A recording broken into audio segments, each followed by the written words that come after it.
Hey everyone, before we start the show, I just want to get some plugs out of the way. If you enjoy this podcast and you're into wrestling, check out the Nerds and Marks podcast or Marty and Sarah Love Wrestling. If you're not getting your fill on movie and entertainment discussion, then check out the Entertainment Buffet podcast.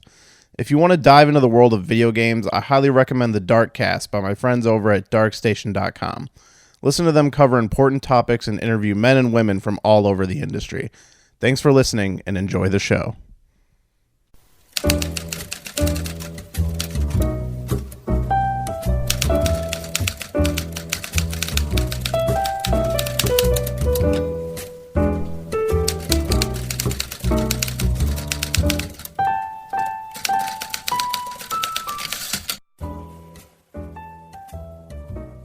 Hello everyone, and welcome to this special CarCast edition of Shelved. I am your host, Jeremy Meyer.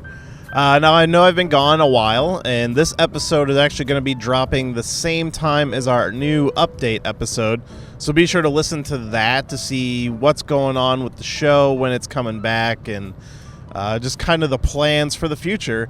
But I also wanted to take this time to do a little review. I haven't reviewed anything in a while, but kind of just spur of the moment. I didn't even know this show was dropping yet, but I just marathoned season 2 of the Netflix Marvel Iron Fist. Now, I don't know if I ever did a review of the first season of Iron Fist, but I feel like the legacy of that season is pretty well known in the fact that it was not good.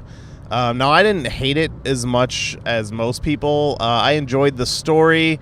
I enjoyed the actors. When I say I enjoyed the story, I enjoyed parts of the story. Like, it got boring. It had a really bad villain, like probably the worst villain of any of those shows. And just a little history before I go into this with my Netflix Marvel history, I guess, for lack of a better word. So I saw the first 2 seasons of Daredevil. I've seen the first season of Jessica Jones and about half of the second season, because the second season just hasn't been grabbing me as much as the first, which in the current standing, Jessica Jones season 1 is probably my favorite out of all of the shows. So like season 2 for me had a lot to live up to, and it's not quite living up to it. I'm still enjoying it quite a bit, but it just hasn't been enough to like drag me through the whole thing like in one burst. I have not seen season 2 of Luke Cage, and I've only seen half of season 1 of Luke Cage because honestly, that show was kind of boring me. Like halfway through, I realized I just was kind of not really paying attention to it as I was watching it, and I didn't really realize what was even going on. So I kind of just stopped watching it. Like, we were watching it at my work, like we just had it on as we were working, and everybody was kind of rebelling against it of like, oh, we just need to shut this off. Like, there's just not a lot of like stuff going on in that show to keep a lot of people interested at once. So I got overruled and just never really went back to it. Although I do have some friends that say that one is their favorite show out of all these. So, you know, I do want to go back to it and finish it all. But at the moment, I just watched Iron Fist. Oh, I should also say I watched The Defenders, and I did do a review of that. Thought it was good, not great. Definitely better than season 1 of Iron Fist, which, again, not very good. So what Defenders did is kind of improve the character of Danny Rand for me, because that was a big problem with Iron Fist season 1 was the writing and the characters and the characterization of Danny Rand. And I thought Finn Jones did as good a job as he could, and following the direction and the writing, which again, the writing not very good. And a lot of the characters just kind of fell flat in the first season. What I will say about the second season right out of the gate is all of that was better. All of the characters are better. All of the writing was a little better. The writing still left a lot to be desired. But season 2 was an improvement on almost every facet. And it's not amazing, but it's a good, like, middle-of-the-road series. It kept me interested long enough. First of all, the story is much better and much more interesting. And, like, I feel like whenever Doctor Strange 2 comes out, we'll be making a lot of comparisons to Doctor Strange 2 and Iron Fist Season 2, in the sense of, in the first iteration, you have the hero who partners with another character similar to him. In Doctor Strange, it was Mordo, and in Iron Fist, it was Davos. And by the end of that iteration, there is conflict between those two characters. And I think it's pretty clear that Mordo will return to be the villain in Doctor Strange 2. And the same thing with Iron Fist Season 2. Davos comes in to be the villain of Season 2. And he's a good villain because we know him from the first season. He was one of the better aspects. We know he can fight, and that's one thing I should talk about is the fighting. The fight scenes in Season 1 were really bad because Finn Jones didn't get enough time to train, or either didn't put in the work to train to actually be able to fight. So it was a lot of very obvious stuntmen and really bad camera cutting and quick cuts. This season took that to heart, and clearly Finn Jones put in the work. They let it linger a lot longer with the camera. Sometimes the camera's not even moving, just to be like, hey, look, this is all happening. And it's a lot better. The fight scenes are a lot more entertaining. So, they did really well there, improving that. So automatically that makes the show far more entertaining. Now what was I talking? Oh yeah, the villain. So Davos, and I'm going to try to remain spoiler free because honestly I do think you should watch the season. It is just fine. Don't expect to be blown away. It is taking the rocky foundations they had and making it as good as they can. And I honestly hope they can do better from here, but I did enjoy this season, so I do think it's worth watching. But yeah, it is still going to be towards the bottom of these Netflix shows, but I definitely think it's an improvement, and so I want to try to, remain spoiler-free. But what I can say is they do a good job of painting Davos as a sympathetic villain in some points.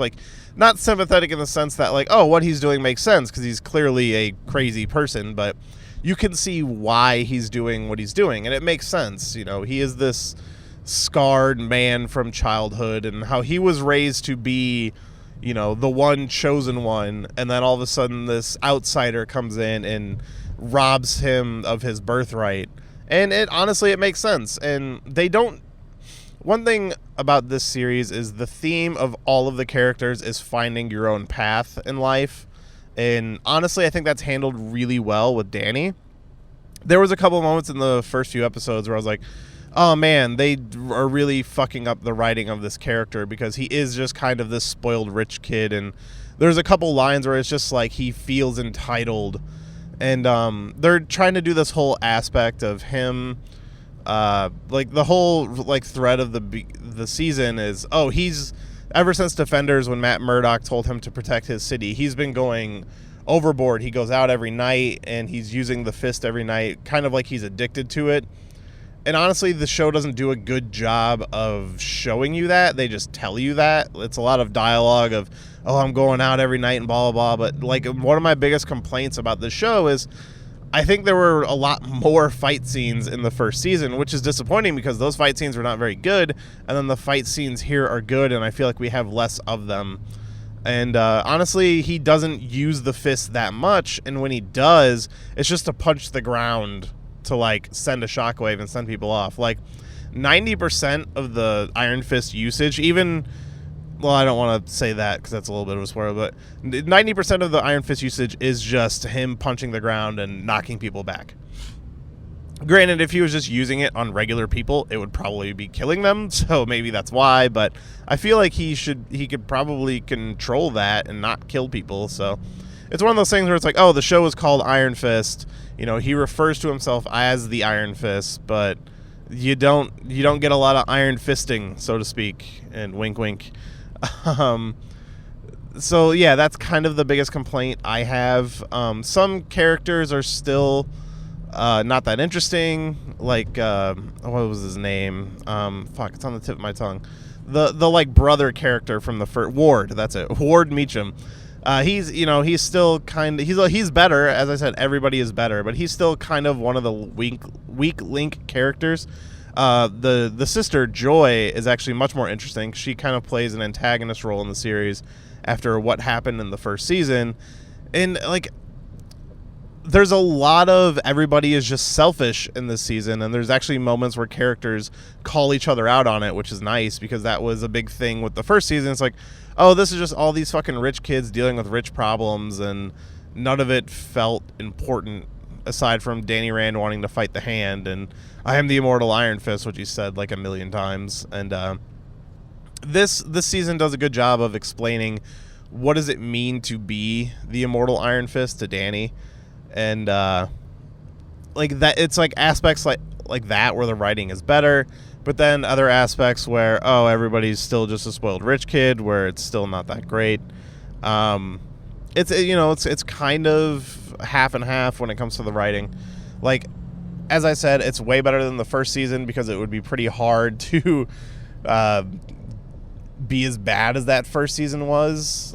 There are definitely moments in this season where I felt a little bored. Like a big part is there's this whole side story of like most of this, like the way Luke Cage takes place in Harlem and Daredevil takes place in Hell's Kitchen.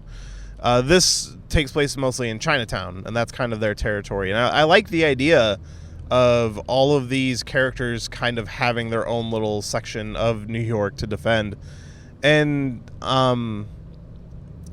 one aspect of the story that to me is kind of boring and doesn't really feel like it goes anywhere is there's this whole war between, they call them the Golden Tigers and another like triad group, and they're like dealing with that, and a lot of that honestly gets kind of boring. And then there's all these kind of like homeless kids that are like criminals that get wrapped up in the story with Davos that to me just kind of felt like filler and didn't do a whole lot for me, and it's meant to be one of the things that like Colleen is dealing with, and just to me it didn't succeed. Like I feel like you could have rewritten all of those sections to be something a little more interesting.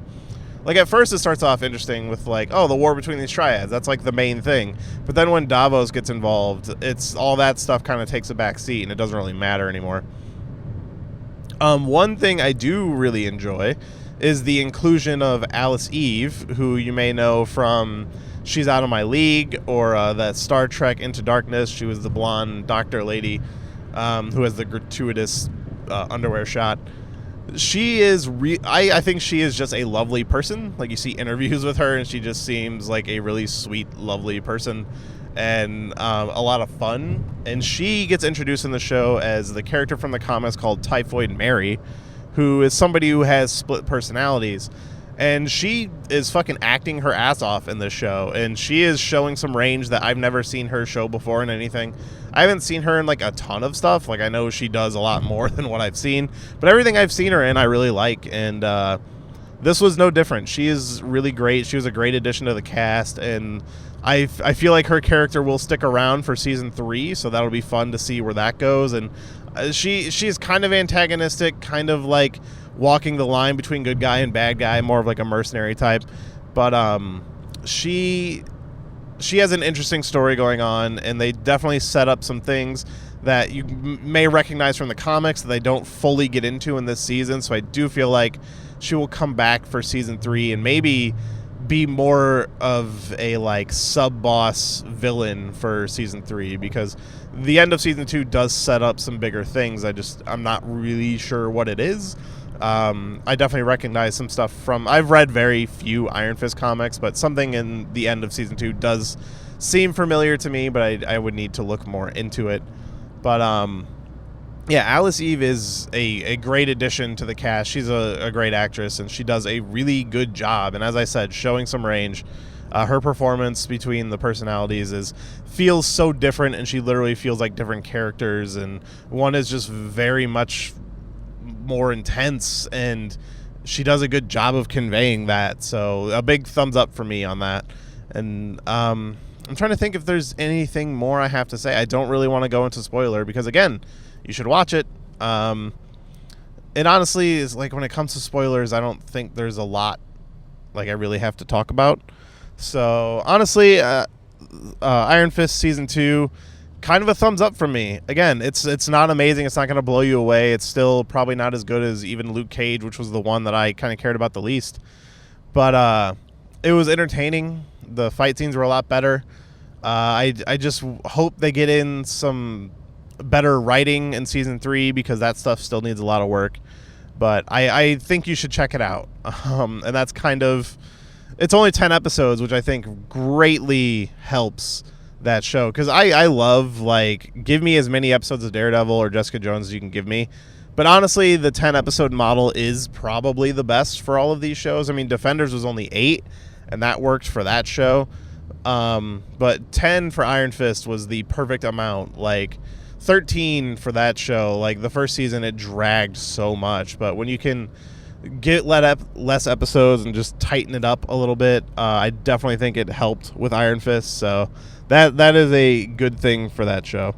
But yeah, that's going to be it for this little review of Iron Fist Season 2. Be sure to check it out. And be sure to keep checking back. I might do a little more reviews before the next season of the show drops. So be sure to listen to that update episode that is also dropping today. And thank you for listening. And I will see you soon.